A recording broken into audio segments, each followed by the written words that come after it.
Hey guys, what's up? My name is Jeff. I'm the lead instructor at Jigsaw Labs.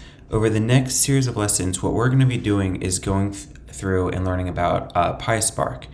Now, one thing that's a little bit different when you learn about Pyspark is it's not really about learning the interface, because the interface is designed to be pretty simple.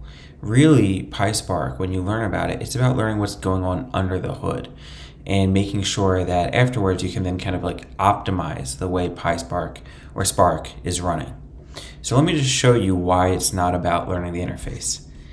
So what you can see I'm doing here, perhaps, is that I'm importing from my Pyspark library a Spark session. And this is essentially going to allow me to connect to Spark. One thing to get out of the way, Spark is the underlying database technology.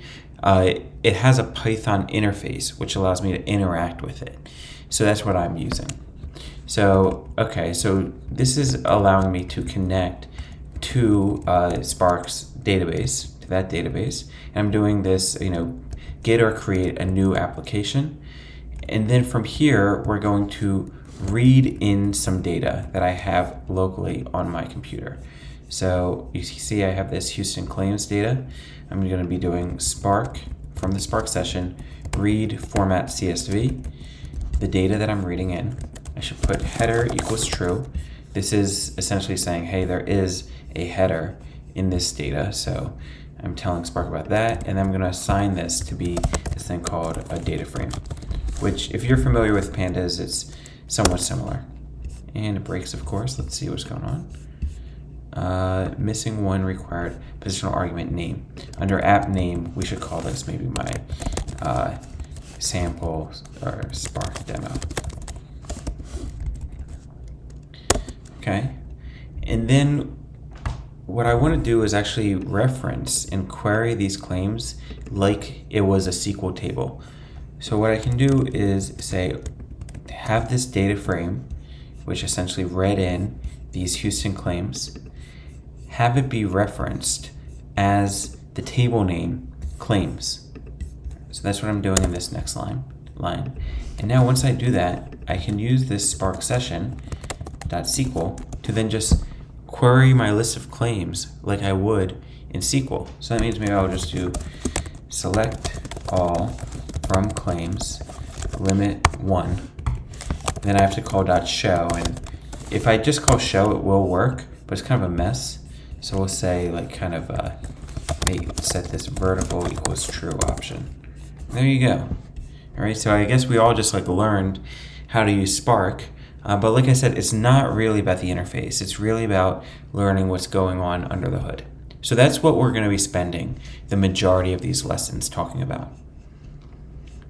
Okay, so let's go under the hood. So, we should give you a little bit of background about hardware and how it works on your computer. So when you think of a computer, what you can really think of is these three different components. There is disk, right? This is your hard drive. So this is where you're just saving files, data, songs, movies, whatever, right? When you go to Best Buy and you buy a hard drive, or buy a computer, the hard drive is limiting how much storage you have. Now, sometimes you want that data quickly, right? Like for instance, when I'm storing something as a variable, foobar equals what? Well, I'm not storing that to disk because it takes a while to load data into disk. So when you want to store data and retrieve it quickly, we store that in memory.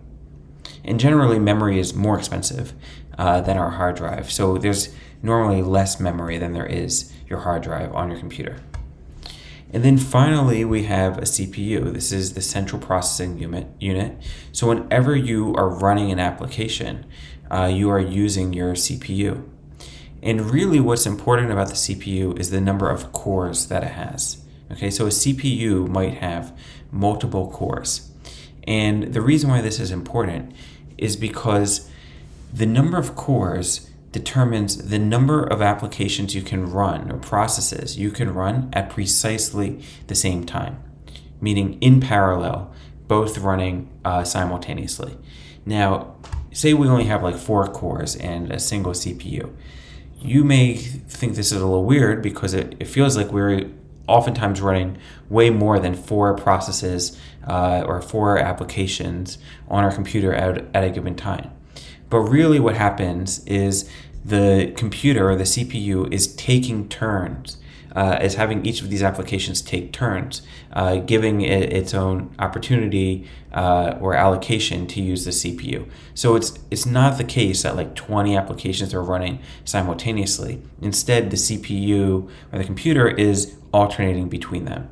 The amount of processes that are running at precisely one moment is constrained by the number of cores across your CPU. So that's important, and that will come up later on. Okay, so that's how a computer works. If you think about how databases work, like Postgres or MySQL or SQLite3, they really are composed of 2 different parts of what we were talking about above. One is our disk, right? This is the hard drive. So when we store a set of movies in the database, you're generally storing it on the hard drive. And then you load them up and you process them on the CPU. So these are really the main components of your database. Now, so we have one component for storage, another component for processing. Now, Pyspark operates a little bit differently. Instead of storing data in the hard drive, it's actually storing data oftentimes in memory, which may seem a little bit weird because we said that memory is more expensive. But we'll see that there are a lot of benefits to doing this. So we'll see that. And then, of course, we still need to process the data. If we were, say, to query the data, we would still need to process it with a CPU. And we'll learn about how Pyspark uses the CPU later on. So this is kind of, this overview of hardware. You can think of a computer as these 3 different components: memory, disk, and CPU. This is cheaper, right, storage, than our memory, but memory is a lot faster. And then the CPU is for processing and performing certain tasks. And then we talked about the database, where this involves this long-term storage. So it makes sense that we're storing things to disk on a hard drive, but then we of course need to process it with our CPU. But then Pyspark does this weird thing where instead it's storing the data on this more expensive memory, and of course still needs to process it with the CPU. So we'll talk more about why it does it that way in a little bit.